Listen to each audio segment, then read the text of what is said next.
Hello বন্ধুরা, আসসালামু আলাইকুম। কেমন আছেন সবাই? আশা রাখি ভালো আছেন, সুস্থ আছেন। আমাদের চ্যানেলে আবার আপনাদের স্বাগত জানাচ্ছি। আমি আরিফুল ইসলাম, নিউজ অফ নিউজে।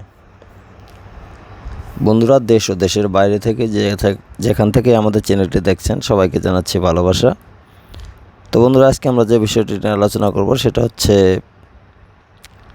ইউরোপের যে দেশগুলোতে আপনারা আবেদন করলে সহজেই ভিসা পাবেন সেই দেশগুলো নিয়ে আজকে আমরা আলোচনা করব, বিস্তারিত আলোচনা করব।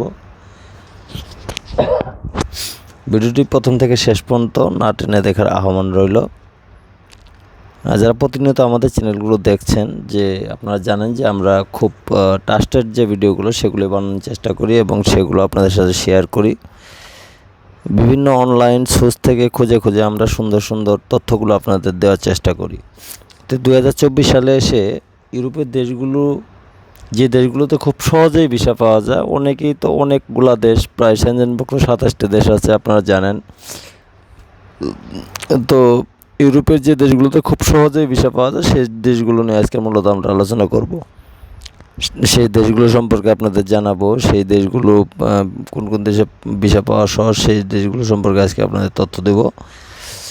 তো বাংলাদেশ অধিকাংশ মানুষ বিদেশে যাওয়ার জন্য ইউরোপের দেশকে প্রাধান্য দিয়ে থাকে। আমরা এখন বিদেশের কথা চিন্তা করলে অনেকে ইউরোপের কথা চিন্তা করে, কারণ মিডল ইস্টে যাওয়া মানে কোনো রকম বেঁচে থাকার মতোই অবস্থা। ইউরোপের সেনজেনভুক্ত একটি দেশে ভিসা পেলে আপনি 27টা ভিসা পাবেন, এটা আমরা অনেকবার বলছি, অনেকেই জানেনও এই বিষয়টা। তো 27টা দেশে গেলে আপনি একটা ভিসা পেলে আপনি 27টা দেশে বিনা ভিসায় ভ্রমণ করতে পারবেন। আপনি 27টা দেশের যে কোনো দেশে যেতে পারবেন, কোনো ভিসা লাগবে না, কোনো কিছু লাগবে না। এই জন্য মানুষ মূলত ইউরোপের ভিসা খুঁজে এবং ইউরোপের ভিসা নেই। ইউরোপের জীবনযাত্রার মান থেকে শুরু করে সব কিছুর জন্যই মূলত মানুষ ইউরোপের ভিসা চায়। আবার যুক্তরাষ্ট্র, কানাডা, অস্ট্রেলিয়ার চেয়ে ইউরোপের দেশগুলোতে ট্যুরিস্ট ভিসা এবং ভিজিট ভিসা প্রাপ্তি যেমন সহজ, তেমনি খরচও অনেক কম, যে কারণে মানুষ ইউরোপের দেশে যেতে চায়। তো বর্তমানে ইউরোপের মোট অনেকগুলো দেশের ভিসা খুব সহজে পাওয়া যায়। দেশগুলোর মধ্যে রয়েছে ফ্রান্স, পর্তুগাল, মাল্টা, সুইজারল্যান্ড, নেদারল্যান্ড, হাঙ্গেরি, লিথুয়ানিয়া ও লাটভিয়া। এই কয়টা দেশ সম্পর্কে আজকে আমরা আলোচনা করব। এর আগেও একটা ভিডিও দিয়েছিলাম, আপনারা জানেন যে আমি এর আগে একটা ভিডিও দিয়েছিলাম, যে ভিডিওতে আমি বলেছিলাম যে ইউরোপের কোন কোন দেশে খুব সহজে ভিসা পাওয়া যায়। এখান থেকে 4টা দেশ আপনারা নতুন করে অ্যাড করছি, নতুন করে আপডেট করা হয়েছে, যে কারণে ভিডিওটা আবার নতুন করে করা। আমরা তাহলে প্রথম 1 নম্বরে যে দেশটা রাখতেছি সেটা হচ্ছে ফ্রান্স। সহজেই যেতে পারবেন যে দেশগুলো, 1 নম্বরে আছে ফ্রান্স। সহজ মূলত আপনারা সহজ বলে তো সেই সহজকে বোঝাচ্ছি না। সহজ বিষয়টা হচ্ছে আপনি যদি আপনার কাগজপত্র আপ টু ডেট থাকে, আপনার জন্য সব কাগজ স্বচ্ছ থাকে, অরিজিনাল থাকে, এবং আপনার যাবতীয় যে ডকুমেন্টসগুলো যে দেশগুলো চায়, যে এম্বাসিগুলো চায়, সেই ডকুমেন্টসগুলো যেন আপনাদের ফুলফিল থাকে, সেক্ষেত্রে আপনার জন্য সহজ। কিন্তু আপনি কোনো ডকুমেন্ট যদি ফেক বানান বা ফেক বানায় যাওয়ার চেষ্টা করেন, আপনার সার্টিফিকেট ফেক বানান, আপনার কাগজপত্র ফেক দেন, সেক্ষেত্রে তো আপনার ইউরোপে যাওয়ার স্বপ্নই থেকে যাবে, কখনো পূরণ হবে না। তার আগে বলে রাখি যে যারা ইউরোপ কান্ট্রিতে যেতে চান তারা অবশ্যই আপনাদের একটা ফাইল বানাবেন। ফাইলে আপনার যে কাগজপত্রগুলো লাগে ইউরোপের দেশে যেতে, এক এক কাজের জন্য এক এক ধরনের ভিসা লাগবে। বিশেষ করে tourist visa, student visa, family visa, যে ভিসায় যান না কেন, এক এক ভিসার জন্য এক এক ধরনের ডকুমেন্ট আপনাদের প্রয়োজন হতে পারে। সেক্ষেত্রে অবশ্যই আপনার সব কাগজপত্র আগে সংগ্রহ রাখবেন, যেন ভিসা আবেদন করার ক্ষেত্রে সবগুলো আপনারা সঙ্গে সঙ্গে দিয়ে দিতে পারেন আপলোড করে।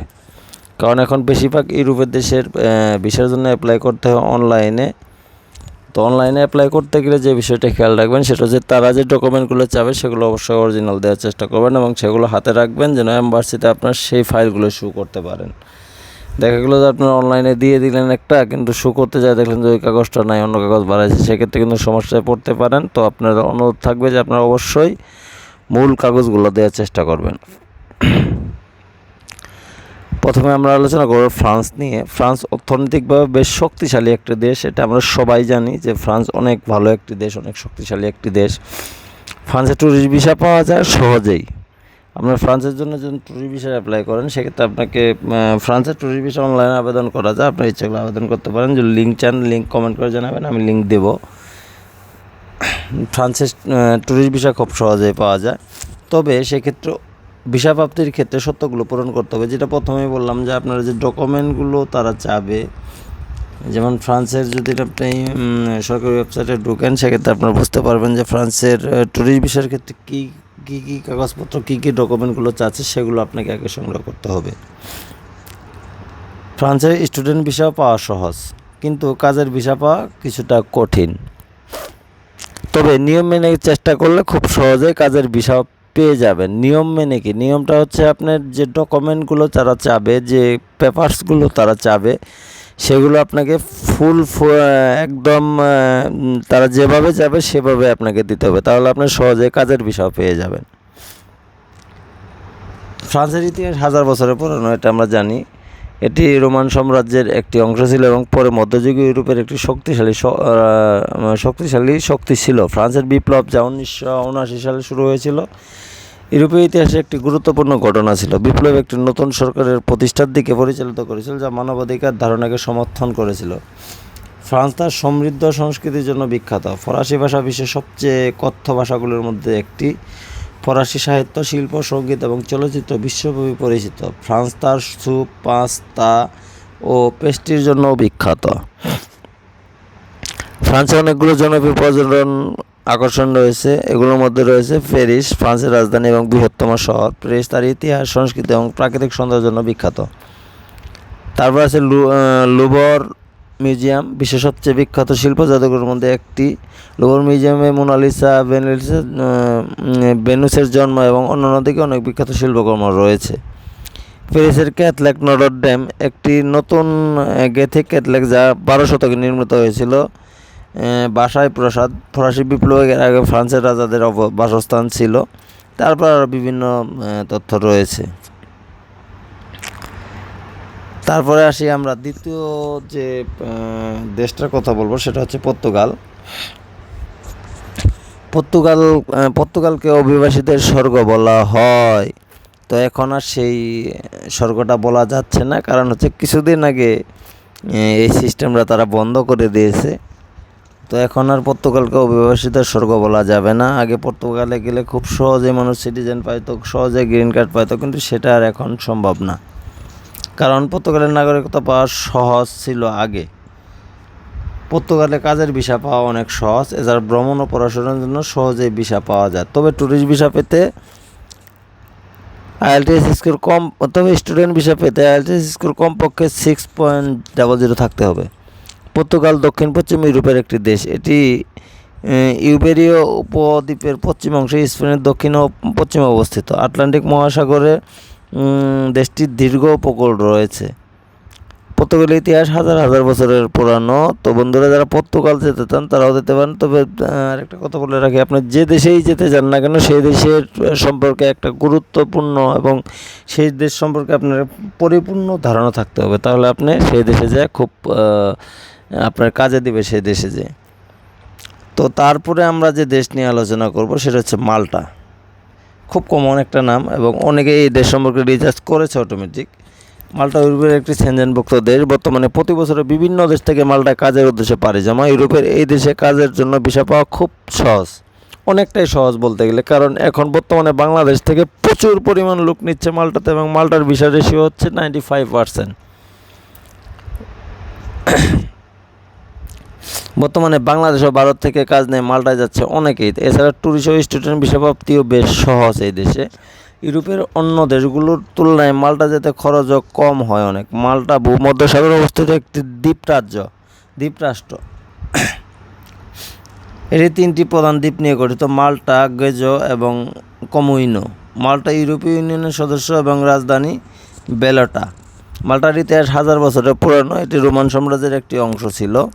তো মাল্টা সম্পর্কে যদি আরও জানতে চান, সেক্ষেত্রে এখানে সুন্দরভাবে বলা আছে কী কী কারণে মাল্টা বিখ্যাত, কী কী কারণে তাদের সংস্কৃতি কী, তাদের ভাষা কী, সব কিছু এখানে দেওয়া আছে।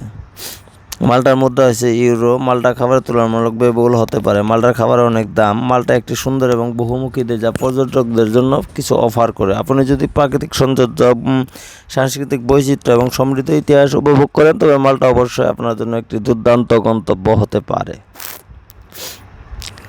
মাল্টার আরও কিছু গুরুত্বপূর্ণ বিশেষত্ব আছে। মাল্টা একটি দ্বীপ রাষ্ট্র। মাল্টা ভূমধ্যসাগরে অবস্থিত 3টি দ্বীপের একটি দ্বীপপুঞ্জ। মাল্টা একটি ইংরেজি ভাষাভাষীর দেশ। মাল্টা ইংরেজি, ইতালিয়ান এবং মাল্টি ভাষায় প্রচলিত। মাল্টা ইউরোপীয় ইউনিয়নের সদস্য। মাল্টা 2004 সালে ইউরোপীয় ইউনিয়নের সদস্য হয়, মানে আজ থেকে আরও 20 বছর আগে। আচ্ছা, 3 নম্বর হচ্ছে সুইজারল্যান্ড। পর্যটনের অন্যতম দেশ সুইজারল্যান্ড। সবসময় বিশ্বের বিভিন্ন প্রান্ত থেকে সুইজারল্যান্ডের প্রাকৃতিক সৌন্দর্য দেখতে যান পর্যটকরা। বাংলাদেশ থেকে ট্যুরিস্ট ভিসা ও স্টুডেন্ট ভিসা নিয়ে সুইজারল্যান্ডে যাওয়া যায়। বাংলাদেশের অধিকাংশ মানুষ ট্যুরিস্ট ভিসা নিয়ে সুইজারল্যান্ডে যান, কারণ সহজেই সুইজারল্যান্ডে ট্যুরিস্ট ভিসা পাওয়া যায়, কিন্তু কাজের ভিসার জন্য সুইজারল্যান্ডে পাওয়া হবে একটু কঠিন। আবার পড়াশোনার জন্য ভিসা প্রাপ্তি একেবারে সহজ। সুইজারল্যান্ডে পড়াশোনার জন্য ভিসা প্রাপ্তি 95% রেশিও। সেক্ষেত্রে ভালো আইএলটিএস স্কোর এবং শিক্ষাগত যোগ্যতা থাকতে হবে। সুইজারল্যান্ডের মধ্য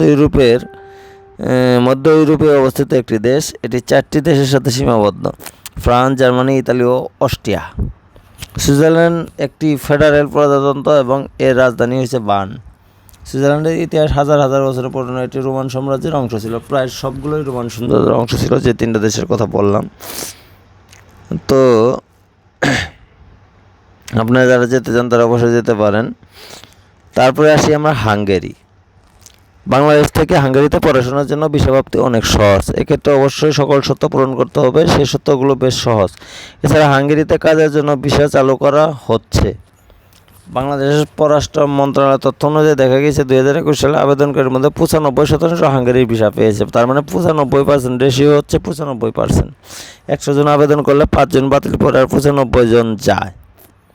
তো 5 জন কেন বাতিল পড়ে, সেটা হচ্ছে কাগজের গোলমিলের কারণে। যে প্রথমেই বলছি যে কাগজের গোলমিল কোনোভাবেই থাকা যাবে না। কাগজের গোলমিল 100% থাকতে হবে, এবং আপনি যে ডকুমেন্টসগুলো তারা চাবে বা যে রিকোয়েস্ট তারা দিবে সেইগুলো অবশ্যই আপনাদের থাকতে হবে। তো তারপরে এসে নেদারল্যান্ড। বর্তমানে নেদারল্যান্ড ট্যুরিস্ট ভিসা অনেক সহজ। বিগত কয়েক বছর পরিসংখ্যান অনুযায়ী যেসব শিক্ষার্থী নেদারল্যান্ডে স্টুডেন্ট ভিসা আবেদন করেছে তাদের মানে সকলেই ভিসা পেয়েছে, মানে 100% ভিসা রেশিও। কিন্তু এক্ষেত্রে আইএলটিএস স্কোর কমপক্ষে 6.50 থাকতে হবে, মাস্ট বি। তো বন্ধুরা, এই কয়টা দেশ, নেদারল্যান্ড, তারপরে আছে হাঙ্গেরি, তারপরে সুইজারল্যান্ড, মাল্টা, তারপরে হচ্ছে আপনার পর্তুগাল, তারপরে হচ্ছে যে ফ্রান্স। তো বন্ধুরা, যারা এই কয়টা দেশে যেতে চান বা এই কয়টা দেশে আপনার ভ্রমণ করতে চান, স্টুডেন্ট ভিসায় যেতে চান, ফ্যামিলি ভিসায় যেতে চান, কাজের ভিসায় যেতে চান, যে ভিসায় যেতে চান না কেন, এই কয়টা দেশ যদি আপনারা মাথায় রেখে এগিয়ে যান, তাহলে আমার মনে হয় যে আপনারা সাকসেস হতে পারবেন। যারা ইউরোপে যেতে চান, যারা ইউরোপ স্বপ্ন দেখেন, তাদের জন্য খুবই কাজে দিবে এই কয়টা দেশ। আপনারা চেষ্টা করে দেখতে পারেন। তো বন্ধুরা, আর একটা কথা বলে রাখি, যারা ইউরোপে যেতে চান তাদের জন্য যে বিষয়টা মাথায় রাখতে হবে সেটা হচ্ছে অবশ্যই আপনারা ইউরোপে যাওয়ার আগে বা ইউরোপে প্রিপারেশন নেওয়ার আগে আপনি কী বিষয়ে যাবেন এটাকে ঠিক করবেন, এবং কোন দেশে যাবেন এটাকে ফাইনালি করবেন।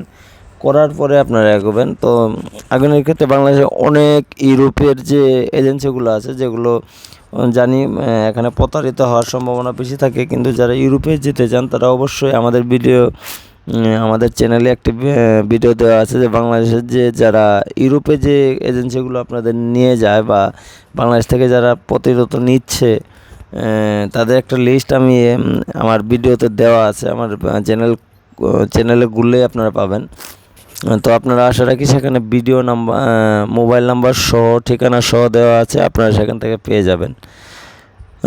তো এছাড়া যারা ইউরোপে যেতে চান তারা অবশ্যই এই সুন্দর একটি সিভি এবং কভার লেটার বানিয়ে রাখবেন, কারণ কোন সময় কোনটা প্রয়োজন হবে বলা খুব মুশকিল। আমাদের মাধ্যমে আপনারা নিতে পারেন ইউরোপীয় সিভি এবং কভার লেটার। যারা ইউরোপীয় সিভি এবং কভার লেটার আমাদের কাছে চাচ্ছেন তারা অবশ্যই আমাদের হোয়াটসঅ্যাপ নাম্বার দেওয়া থাকবে ডেসক্রিপশন বক্সে, আপনারা সেখানে নক দিবেন, অবশ্যই ফোন দিবেন।